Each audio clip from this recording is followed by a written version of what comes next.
Thank you for checking out the Long Run Podcast.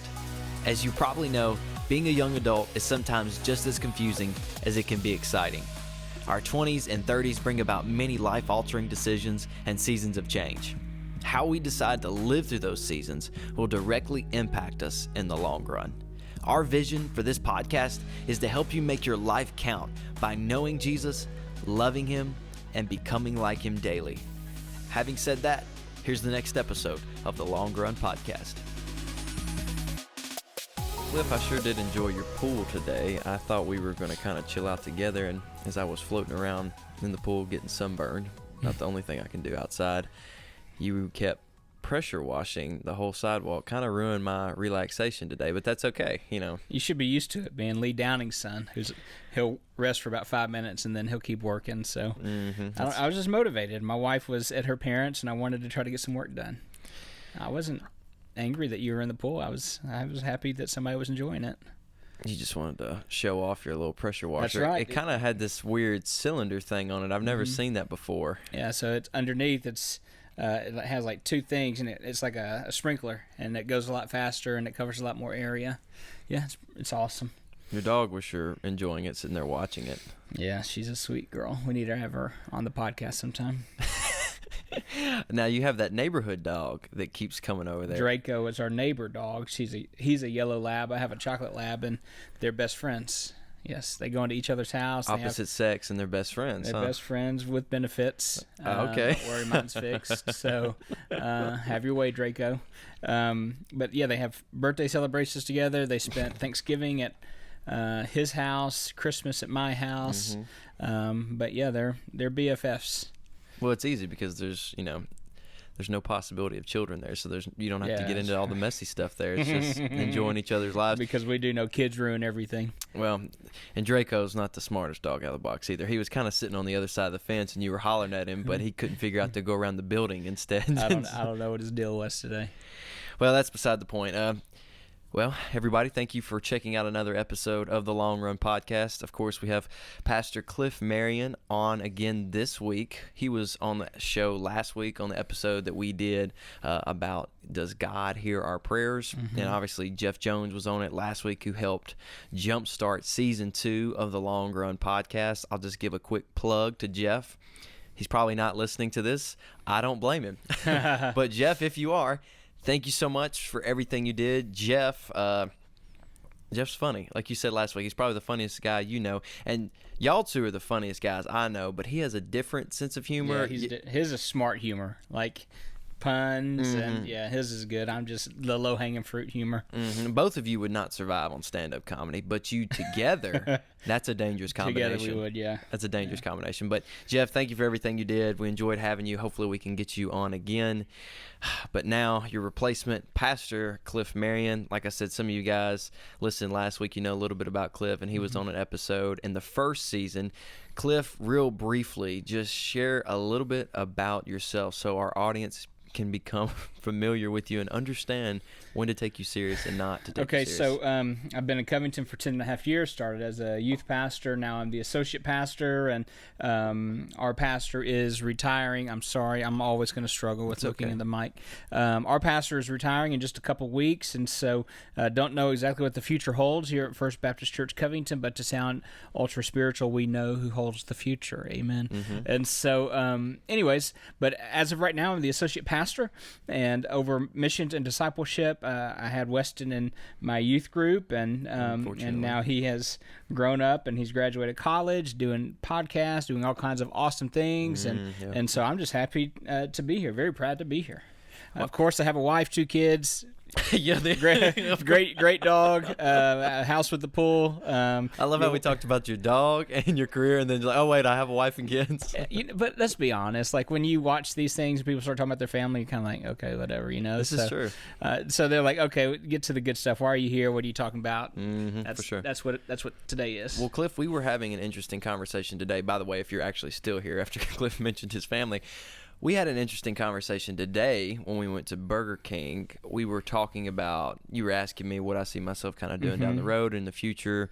For those of you who don't know, I just graduated from the University of Memphis, obviously, so I'm now transitioning into the real world of the working, the 9 to 5, and spending my time working and doing whatever else. I don't know. It's actually You're really grown up. It's actually really weird. And some of y'all who may be listening, you may be an adult listening to this. You may be in college or out of high school working. And so wherever you find yourself, feel free to just kind of enjoy my perspective as I kind of navigate this time in my life. And I'm sure asking Cliff all sorts of advice and figure out how he does it, how he tends to make so much money by hardly working. I'm trying to get there. Once you figure out how to not work very hard and make a good salary, I think you've arrived, right? Mm-hmm. You're exactly right. So that brings us to today, what we were kind of discussing, what we discussed at Burger King after we figured out we were getting the 2 for $10. We were talking about, you asked me what I wanted to do, and I was kind of sharing you, well, I could see myself working at a church. I could see myself, doing business. I'm not really sure. And I kind of shared with you some struggles I had throughout college of how do you prepare for the future and be future-minded, but not focus on it and be where you're planted. Because I think a lot of young adults, even adults, have troubles with that. You want to prepare for a future career you might have because you got to know what to study while you're in college. You kind of want to have a financial planning of that, maybe too, where you're going to live, how many kids you're going to have, start planning for those things, college funds. Planning is involved in every aspect of our life as we grow up. But when does it kind of take you away from today? Because that's really that's most important because, the Bible says you don't know how long you're going to live. You're not guaranteed tomorrow. Yeah, so this is the pattern that I have seen. You don't think a lot about the future, when you're young. Maybe when you start hitting middle school and high school, you're thinking, oh, man, in a couple of years I'll be able to drive, maybe I'll get a job then. But it's really in high school when you start thinking about the future of, oh gosh, am I going to college? I don't know what I want to do when I grow up. Where should I go to college? And so you start having those preliminary thoughts of, man, I'm going to be out of high school in just a couple of years. I better have some answers. Well, a lot of people, especially those who are maybe listening today, then the next step is you go to college. And then it's like, well, I don't know what I want to major in. I don't know what I do.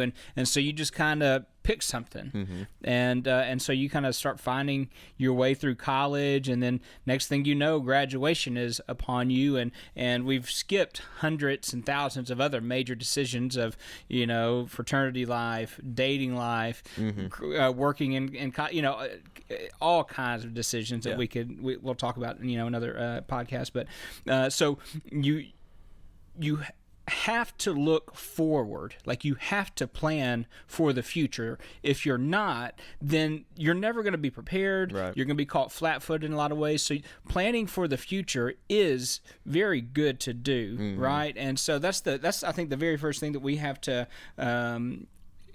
just commit to today is that planning for the future is a good thing. And I think the very first thing you have to do, though, when you're planning for the future is say, God, I am yours. Okay, yeah. Right? I just finished a sermon on God as the potter and we're the clay, and the safest place that we could be is on the potter's wheel, and it might hurt when he's molding us, but at least we're there, and at least he's on us. Another metaphor is, if this is God's will, I want to be right in the middle of God's will, and so that's really kind of what we're talking about. And so as you're making plans, the number one thing that you have to be committed to is my plans are going to be within God's will. Right. And man, that's a whole nother podcast that you're going to talk about. How do I know what God's will is? Decisions, all that stuff.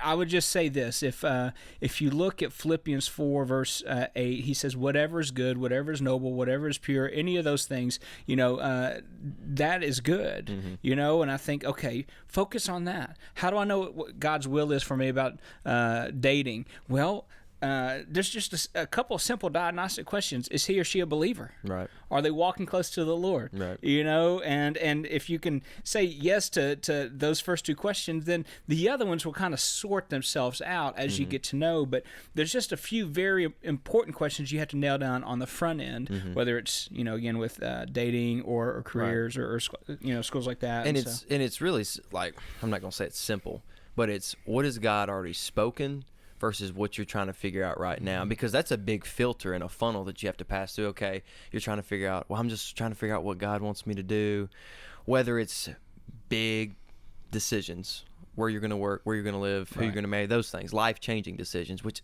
little decisions change your life too, but you get you get the point I'm trying to make. You're trying to determine those things by prayer and seeking God's desired will for what's most effective in your life. But if you take a step back, what has he already spoken? Because that's really the balance there. Yes, okay, what's he want me to do as far as these two decisions go? You know, I got 2 girls here or whatever, you know, they're both believers. Which one am I going to pick? You know, if you're lucky, you know what I mean? But take a step back. Like I said, what's the Bible saying? What's his will for your life? That you would be sanctified, that you'd become more like his son. Right. And so what should take up a lot of our mind here and our focus?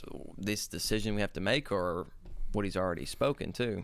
Yeah, you should hopefully surround yourself with people who speak positively into your life. Not just positively. I'm sounding like a faith healer, I guess, but someone who's going to speak God's word into your life, and you know, Proverbs tells us. I was just looking for this: the heart of a man plans his way, but the Lord establishes his steps. And I think it's Proverbs 15:22 that says basically there is wisdom in the counsel of many. You know, so you need to surround yourself with good counsel. You know, people who are also walking with the Lord. And I used to say, you know, go seek the counsel, or wise seeks counsel. But really, it goes a step further of just seeking counsel. It's applying that counsel to your life, you know. And so you need to surround yourself with good people. Hopefully that's a youth minister or a pastor. God's perfect plan is that your parents, you know, and so you know, listen to them. And then Proverbs 3, 5 and 6 says, lean not on your own understanding, but trust in the Lord, you know, with all your ways. And so those are some very important concepts there that we need to think on. And then as we plan for the future, also be flexible.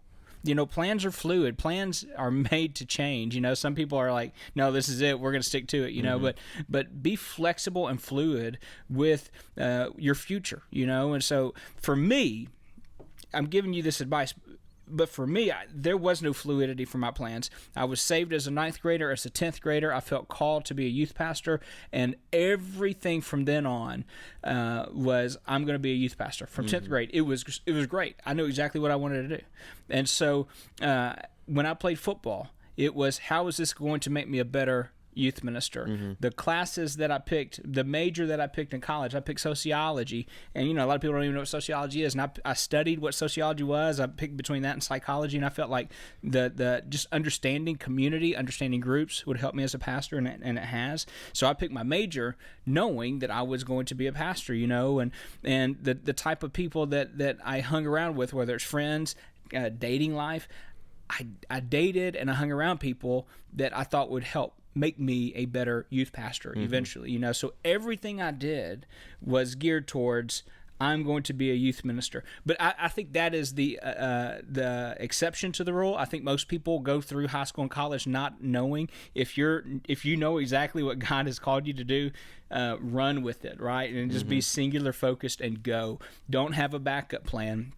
I had a pastor who said, now, you know, ministry is no sure thing. You need to get an education major so you can maybe be a teacher. And I was like, no, God has called me to be a pastor. And I mean, I'm so resolute on that. I know that. That's what I'm going to do. Yeah. And I wasn't going to have a backup plan. And so so if that's where you are, count yourself lucky and run like crazy. But if you're like most people, like you, not exactly sure, then just be the very best version of you where you are, you know, and you might have a marketing degree. Some people have finance degrees, and they never use that again in their life. That's right. After God moves them or plants them somewhere else, that degree was not really usable, you know. And so, but there's nothing wasted in the journey either. So let's see, be flexible. The third thing, you talked about this, and we were at a dinner party last night, and this came up, the Enneagram. Oh, yeah. People talk about I'm an Enneagram 3 or what, a 9 or whatever the numbers are. I only know my number. I don't know. Everybody, I'm like, I think I'm an Enneagram 12, and everybody just looks at you. That's not funny, Yeah, so I took the Enneagram one time, and I don't remember what my numbers are. It used to be for us, before the Enneagram was out, it shows how old I am, it was spiritual gifts assessment. We would take it and, like once a month just to see how things were changed, and like, what am I this month? And here's what I have found to be true. You should always be growing, and who you are today should not be who you are in a year from now, or really 5 years from now. You will look back eventually, and I think I'm jumping ahead, but you will look back on who you are today and say, man, I was an idiot. And if you don't look back and think you're an idiot, then you're probably still an idiot. And so don't be so caught up in who you are today and think this is my best version, accept me or leave me. Right. Like, it's not that. It's like, no. And I preached this in my sermon earlier of we're all clay that's being worked on by the potter, and he's never done working on you. And so be flexible. Your Enneagram, your personality, it will change. I'm telling you, your passions, people say follow your passions, they change. That's true. And how does that happen? Well, sometimes tragedy hits, and your personalities can change overnight with tragedy. Sometimes people come into your life and your interests change, your habits change. Sometimes people gain a lot of weight, lose a lot of weight, they get pregnant, they move. All kinds of different life stresses can happen. Have more kids, need to make more money. Yeah, that's right. So all kinds of things happen that change who you are. So just because you're a certain number on the Enneagram, or your spiritual gifts, or this, and this, that doesn't mean that that's what it's going to be in a few years from now. Because quite honestly, when I started out as a youth minister in my early 20s, look, I didn't want to do any kind of paperwork. Right. I didn't want to do any. I just wanted to hang out with students. I wanted to be relational. I wanted to go to their games and just and do that with them. And but now administration is and leadership is a key part of what I do. Like, I enjoy the organizational leadership and the administration of a large church, and that wasn't who I was even 5 years ago. Right. That wasn't who I was. And so understand that you will grow and you will change as you're planning for the future. Like, give yourself. I wish I had a piece of paper. You remember the notebook paper that we used to write on, had the lines, and then on the right side you had the margin. Don't write on the other side. You need to give yourself that margin in life, that space for maybe overrun sentences or overrun phases in life, or just space for rest, the space for maybe just a little extra here or whatever. Give yourself that margin that things may not always turn out as clean as you think. And then the last thing is, we looked at this, planning for the future, is be open to changes. Be open to changes, whether that's moving, whether that's people coming in. It's a loss. It can be a loss of anything, people, place, thing, whatever. And so just be prepared, because life rarely turns out the way you draw it up. Right. And I can really, when I ask these questions to you, where's the balance of planning for the future and being where you're at too? Everybody is wired so differently. So I'll bring up the Enneagram. I'm number 3. Those of you, you're like, okay, I don't know what a 3 is. And everybody who knows me, they're like, oh yeah, he's totally a 3. Oh, he's not a 3. 3 is like an achiever, so you're like goal oriented and stuff like that. That's kind of how I am. And so, me, I've mentioned it on here, like I was running a digital marketing business, freelance and stuff. My first few years of college, I went to MTSU in Murfreesboro my first year. And I remember my first year in Murfreesboro, I was like, okay, what's God's will for my life? Don't really want to do this video thing anymore, sitting behind a computer all day, want to be around people more. And you just begin to learn how the world works a little more, you know what I mean? As you begin to grow up, you're making money, you're having to work, you're beginning to see, okay, maybe I can't spend so much time doing this. Oh, I got to have a lot of time doing this. How do I have responsibilities here? How do I balance work, church life, and then family, and all these different aspects, especially within school? And I remember thinking, okay, let me just plan out my life. It's like a roadmap. And I remember when we first did this podcast last year, I mentioned this. I thought I was going to have a roadmap laid out. Oh, I want to do this, want to do that. I don't know if I'm naturally a planner. I guess I am. But then I remember the Lord showed me. He was like, no, just focus on what's next. I was like, okay, I just need to be worried about what's next. Well, I was always worried about what's next. You know what I mean? Not that that's wrong, but that's the only thing you should be focused on is only what's next, not 3 steps ahead.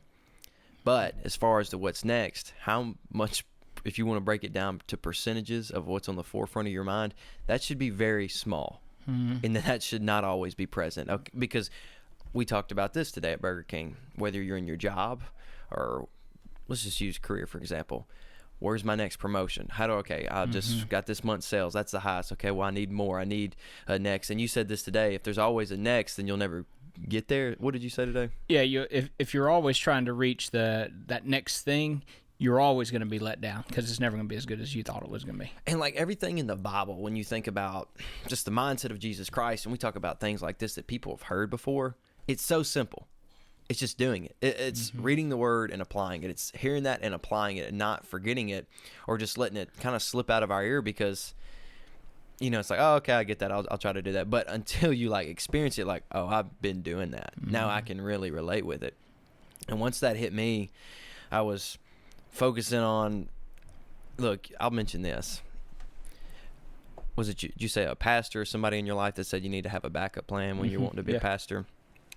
I was like trying to have options, you know what I mean? Now I'm like junior year in college. I'm like, well, maybe I want to do this. Maybe I want to do this. And now I had the idol of the God of options right in front of me. It's so many options that it crippled me, and you're trying to prepare for the future, but you can't even make a decision because you have all these backup plans. It's like, okay, I've got to make a decision now.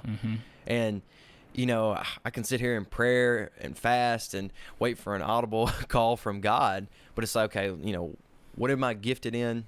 Where's my heart at?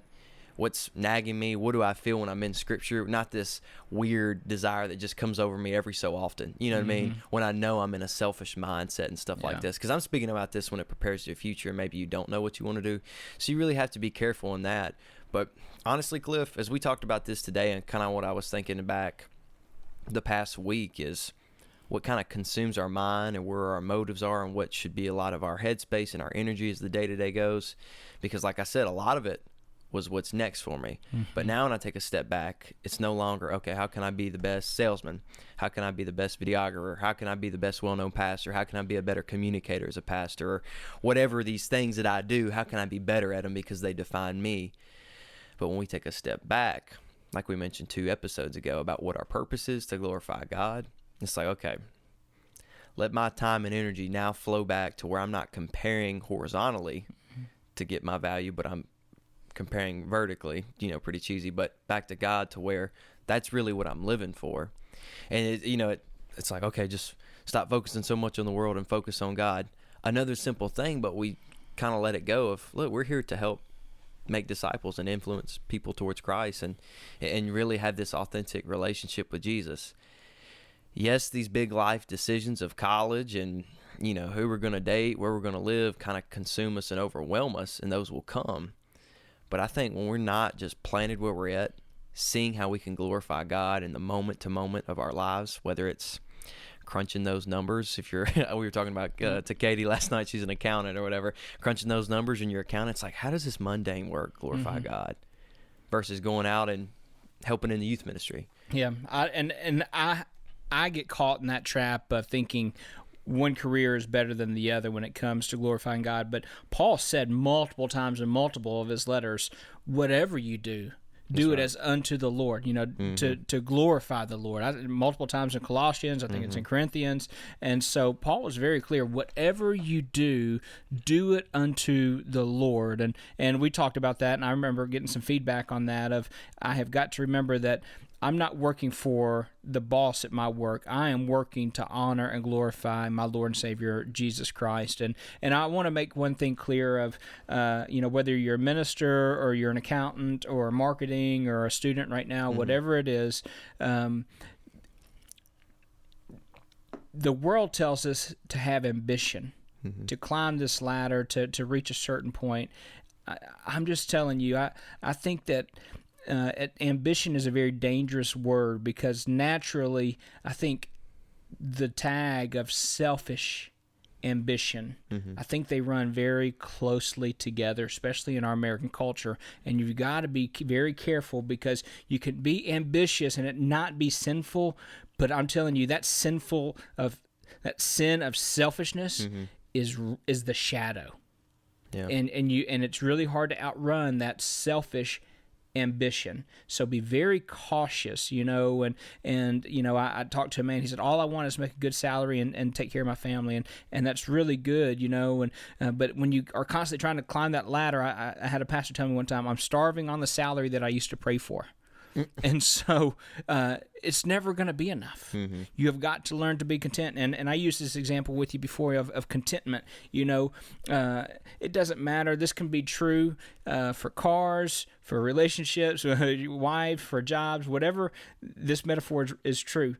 If you start looking out for other options, you're going to immediately be discontented with what you have. So if you have a car and you start shopping for a new car, you're more and more going to fall out of love with the car you have and be less grateful for it. If you're with the person, maybe in marriage, and you start looking around and oodling over another person, I promise you will not be contented with the person you're with. In jobs, if you're on Indeed.com or whatever it is, all the other job sites, and you're looking of other places, I promise you the grass is always going to look and smell greener on the other side, but you're not going to be as happy with where you are. Right. And so you've got to learn that balance of contentment, but also always being driven. Right. Not just what's the word I'm looking for? Not contentment, but not lackadaisical. Yeah. Where you are, not just to get into a lazy rut, and so as we talk about looking forward, but also balancing the day-to-day stuff. It's the key is you have to grow where God has planted you, and another way to say that is wherever you are, be all in. Don't look of what else is out there. What are my other options, as you were talking about? Right. Of having oodles of options, but be all in. If God has you somewhere, put roots down and be the best version of you there. How many of our listeners have grown up in churches where you've had multiple youth pastors and multiple pastors? I think that is one of the biggest weaknesses of the American church is the constant movement of pastors coming and going. And they most of the time we all leave for bigger and higher paying churches, right? And I can make a case why that actually makes sense, right? But one reason I've been at Covington now for 10 and a half years, and I hope for many, many more years, is I believe in the power of longevity. I believe that when I got here, I wanted to plant my roots, and I wanted this to be where my kids grew up. And by the grace of God, this is the only church that my kids have known. This is the only school that my kids have known, and I hope it's that way. But unfortunately, that is the anomaly. So as we talk about, planting where, grow where God has planted you, you got to focus. As you focus on the future, don't allow that to be a cop-out for ignoring today's responsibilities. So it's easy for me as a pastor to plan for next year and, this is where I want to go, but I'm not handling the hard things today, and so sometimes that can happen. You could say, well, this elective course isn't important for what I want to do, so I'm just going to give half my effort, and that's not glorifying God. How have you seen that played out? And we can talk about this in the hypothetical too, but by not focusing on what's before you and kind of doing it half-effortedly, you know what I mean? Half-effortedly, and then you get down the road and you look back and you're like, if I would have just did that the way I was supposed to. You want to know how it plays out? This is exactly how it plays out. That habit of only giving half effort starts to sneak into things that do matter. You see what I'm saying? What do you mean? All right, so if you think you could pick and choose, well, I'm not going to give my all here, but I'm going to give my all here. Eventually, that bad habit of not giving your all will bleed into other important areas of your life. You think you can flip the switch on, and give my best here and not give my best here. No, you constantly are building habits, and so the habits, I think it was Harvard or Stanford who did this study. A lot of the habits that we have as adults actually started when we were in middle school. Whether it was studying, cheating, lying, always having excuses, treating people just as objects, whatever it is, it actually started in middle school. And so if it started in middle school, I bet you could trace it from college back right now and your areas of weakness. Right. And so, it's hard just to turn that switch, I'm going to be on today. Right. It's all about being a consistent person. Character is, what's the basic definition? Character is who you are when nobody's looking. And another way you can say it is character is who you are when something doesn't seem to matter. You're still giving everything you have. It goes back to what Paul said. Whatever you do it as unto the Lord. Right. And so we talk about your future plans. Listen, if you don't work, if you don't commit to everything that you do, your future plans won't amount to jack squat. Yeah. They just won't. Your future doesn't just automatically happen. It happens with hard work. And so it's that balance of, okay, here's where I want to be, but you got to work your tail off to get there. Right. And so, that encompasses everything, every job you have. I mean, I deliver pizzas. I work for an electric company in the warehouse, but everything I did, I was thinking, how will this impact me? Even if it was a dead-end job, there's nothing wasted in your life. There's no wasted job. There's no wasted class. There's no wasted relationship. Everything is shaping you. Right. And see it that way. Everything. And I think it's the principle too. For example, so you gotta fix some stuff in your house. If you just get somebody else to do it, and you could probably try to figure it out and learn something from it, and you get somebody else to do it, you miss an opportunity to prepare yourself in the future for when something breaks and you need to be more self-sustainable. That's one example. Okay. So another example would be you have English Comp 1 in college, and you try to take it in high school and you didn't get the credit or whatever, so you're kind of just done with the class and you do it half-effortly, So when you're not, I think what I'm trying to say is if you're not moving forward, you're moving backward. And what I mean by that is if you're not moving forward to do it the right way, well, you're moving backward by you're accumulating a bad habit that will carry with you. Yeah. So there could be a few different benefits from doing it the right way and doing what you're supposed to do it and doing it unto the Lord, not perfectly, but just actually doing your best and trying, which is none of us want to do in college. We just want to get the grade and just get a B and move on. Yeah, and I get that. I do too. Yeah, I know from experience. What is the office? This is a run out the clock situation, And so, let's kind of wrap this thing up. As we're talking about balancing, looking towards the future versus today's responsibilities. Again, we established that looking ahead is very biblical. And you could trust that God has got your future. He's got your present and your present and your future. But it's good to look ahead. It's very important to have good counsel around you and have a good head on your shoulders of seeking what God's will is for that. But then two, it's important that you grow where God has you planted. And of course, other opportunities may look better, but God doesn't have you there. Right.